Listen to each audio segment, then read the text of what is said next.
All right, so here we're going to be looking at a video from who we call the Daily Wire fourth stringer. This guy is the fourth stringer. Now, I do want to say that, I don't hate this guy. He seems like a perfectly reasonable, I think he's not smart, and I think everything he says is wrong. But he doesn't strike me as a fellow who is a piece of garbage or morally reprehensible in in a sort of different way that you would notice other than his policies. Like for the example, like the Daily Wire third stringer, right? We pretend he doesn't have a name. His name is the Daily Wire third stringer to us because obviously, that's the respect we should treat him with, right? That all he has, his name is really just Daily Wire third stringer. And I think the video that they actually took down of mine was the Daily Wire third stringer one. I forgot if it was him or if it was Andrew Clavin. Now, I call Clavin second stringer. That guy's the third stringer. This guy's the fourth stringer. But again, I do want to say I don't hate this guy because he doesn't seem like a bad guy. I don't agree with anything he says, obviously, but I don't think he's a bad guy. So, not really much malice here. Now, he does this show, I guess. This show is entitled "Even Socialists Don't Want to Live Under Socialism." So, let's go ahead and check some of this out, and we're gonna pause in to talk about this. In that sense, it's quite beautiful. All right. So a lot to talk about today, or I could just talk about my bookshelf for another 30 minutes. Let's talk first about socialism. The socialist country of Venezuela is, if you've been watching the news, is falling apart before our eyes. It was once the wealthiest country in South America, and now and not all that long ago either, but after a couple decades of socialism, it is a failed state now. And it's disturbing then when you see what's going on in Venezuela. It's disturbing to think about how many people in my generation and the generation after ours want to adopt that system in our country, the system that led directly to the chaos that we're seeing in Venezuela. They want that in our country. Polls show that almost half of, when you combine the millennial... Okay, so we have some to get to there, first of all. So I'm actually not a socialist personally. I'm a social democrat, which means I believe in a capitalist economy with just a really beefed up welfare state with a ton of regulation. So I differ from socialists, and there are a lot of socialists who are probably watching this video right now who are ardent socialists. And I'm actually going to do a defense of socialism, which I virtually, I don't really do very often. But, and this is the thing about Venezuela, right? Like, if you know the truth about Venezuela and what's going on, and really honestly, any of those kinds of more minor countries, like I was just sifting through some of Hillary Clinton's leaked emails, and they're just emails of them nonchalantly talking about, like, fucking with these random, like, Latin American, South American countries where they can just do, like, a snap of a finger, just do this little thing and alter something super big. And I think Hillary Clinton was behind the Honduras coup. And so there's all kinds of stuff like that, right? So generally speaking, these small nations can be affected so hard by these politicians that it's like, are they really being given a fair shot in the first place? So the answer about Venezuela is no. So the real reason why Venezuela got completely demolished, is because they have, I think it's the top world reserves of oil. It's either them or Saudi Arabia. But here's the thing, is that the prices were artificially, they went down. They were, pile driven into the ground on purpose by Saudi Arabia. And if you know about how oil prices work, Saudi Arabia does this all the time. So what they do is they'll lower the oil prices on purpose to fuck with other countries who are their enemies. They did this to Iran at one point. I believe that was right before the Ayatollah, took over. And they also do that now to countries like Venezuela and other countries. So what they do is, if they just tank the oil prices, well, look, Venezuela, they're not going to make shit because, their economy relies off of the oil reserves that they have. And so when that oil reserve prices go down, once the, barrel of oil prices go down, well, their economy tanks. And so as we know, Saudi Arabia and America have a really nice alliance. And so in accordance with the United States, as well as the other allies, they decided to tank the oil prices to fuck over both Iran and Venezuela. So, and also, if you read really anything about American history, is it really, especially like the smaller countries, right?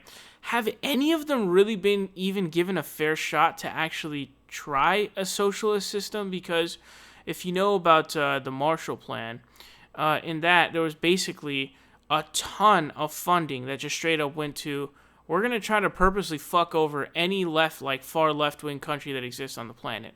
And when you're talking about being like the number one superpower, and you're talking about little countries like, the coup that they did in Guatemala in, I think it was 1953, the coup they did in Iran that I think was also, it was definitely in the 50s. That might be 54, 53, something like that. But this is all like, really quickly post-World War II. And they were just doing these coups like left and right in these different countries, like the Guatemala one and the Iran one, and all the purpose for the oil and imperialism essentially, and to take down these left-wing governments. And so, and again, I'm not even a socialist, but honestly, just like, I just have to be honest, to be honest with you. I mean, just reading about it, reading about the Marshall Plan and how they dedicated a shit ton of money to specifically trying to, destroy all these far left-wing countries. And you talk about like other countries where there's, they're basically, tariffed and they're sanctioned unless they, adhere to their specific political ideology. Are they really given a fair chance?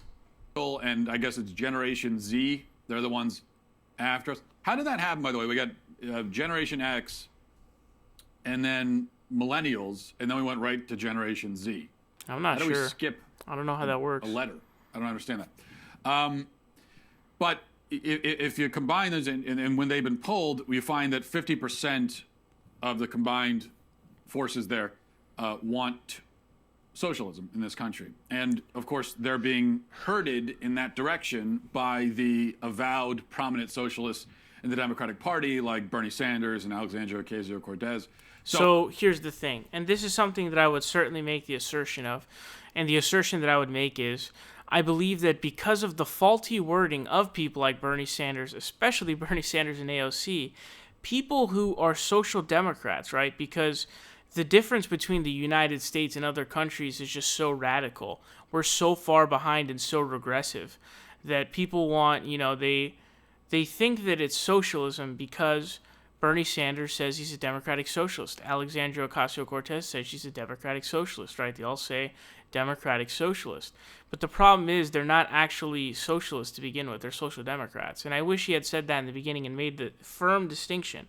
Because all of this, hogwash about all of this semantical nonsense wouldn't exist in the first place. And I also want to say that I am not sure, and this, the lead-up point to what I was just explaining to you is, I'm genuinely not sure if AOC, not AOC, but if the people being polled really believe in socialism, or if they just think that what they believe in is socialism. So what do I mean by that? So wanting a living wage in every state, wanting to, raise taxes, wanting to have a universal healthcare system, wanting to have free college education, right? All these different things. They think that's socialism. None of that makes our country socialist. All that would be is a social democracy in which we'd be catching up to every other modern industrialized, country. So that's, I don't think they're actual socialists. Now, that may possibly be wrong, but I would guarantee you, and I mean, I really do guarantee you guys, that, if you were to poll them, a significant chunk of them would be like, yeah, no, that's what I support. Oh, following demographic trends, it's not inconceivable that in 20, 30, maybe 40 years, we could have our own Venezuela moment in this I'm not really sure about that one. Country. But, if you're still a little bit on the fence about it, and you can't decide whether or not you are in favor of socialism, I think there's a very simple test that should clarify things for you, okay? And I know I'm not the first person to make this point. I won't be the last person either. It's an obvious point.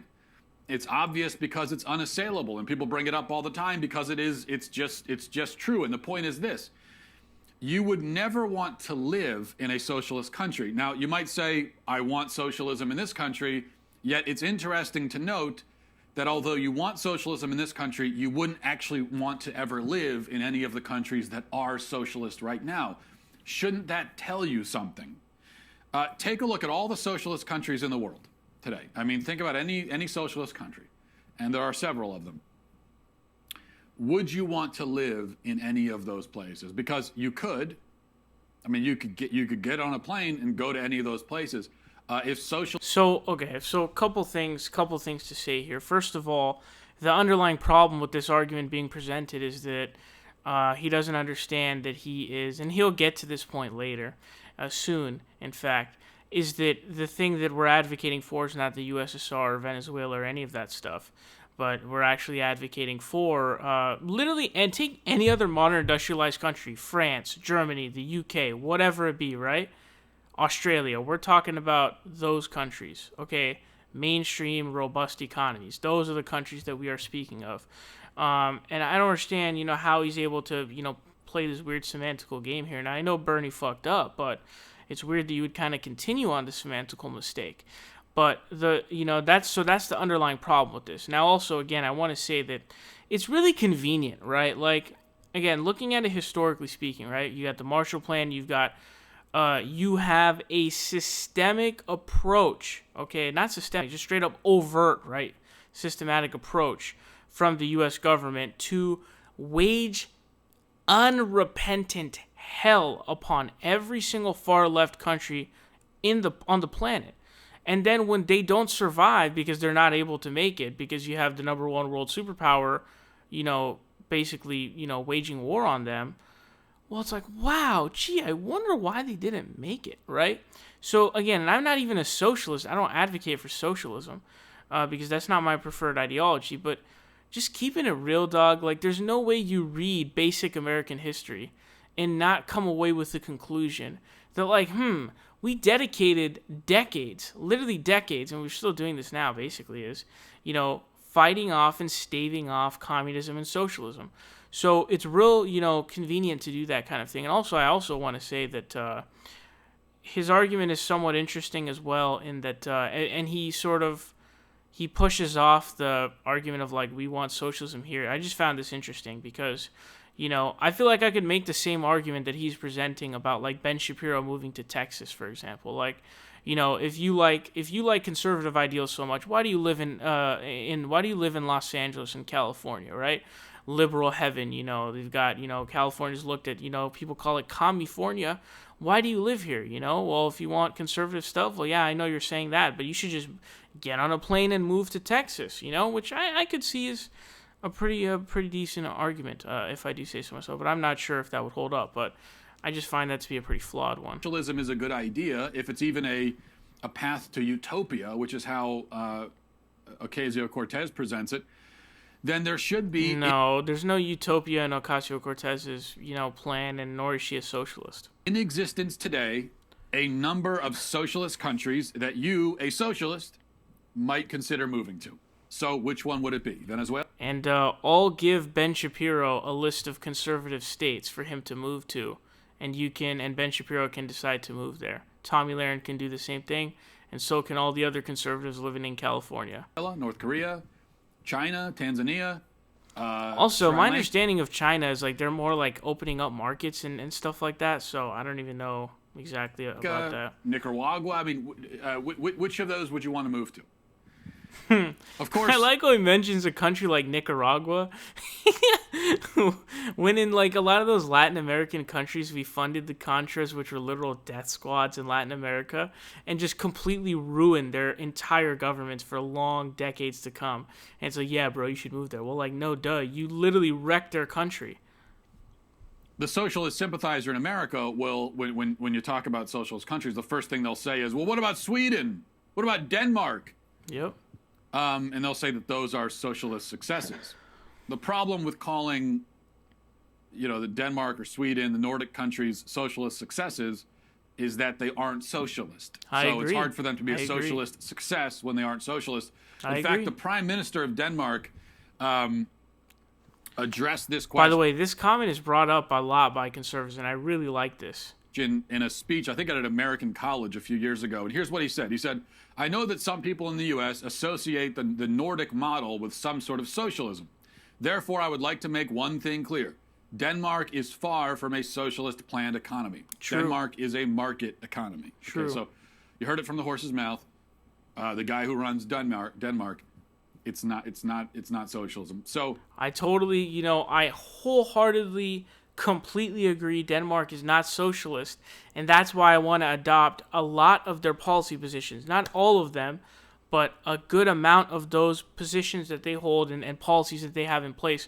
I want to adopt those. So the response at this point is, hey, dude, you just accurately explained that Denmark is not socialist. 100% agree, because they're not socialist. So let's adopt the good policies that they have, right? Right?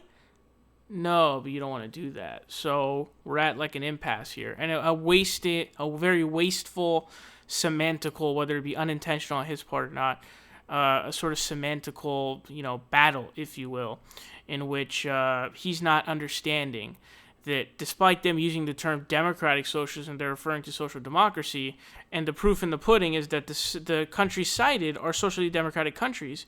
And so if we cite those and he goes, hold up, brother, they're not socialist, and then we say, oh, yeah, you're right, and that's why we should adopt their policies, you'd be like, nah, bro, nah. It's like, okay, well, what was the entire point of that whole exercise? And I don't understand, because we were never advocating socialism in the first place, and you know that, and that's, the evidence is, in the pudding, you know what I'm saying? So anyways, this is an interesting video. Let me know your thoughts down below.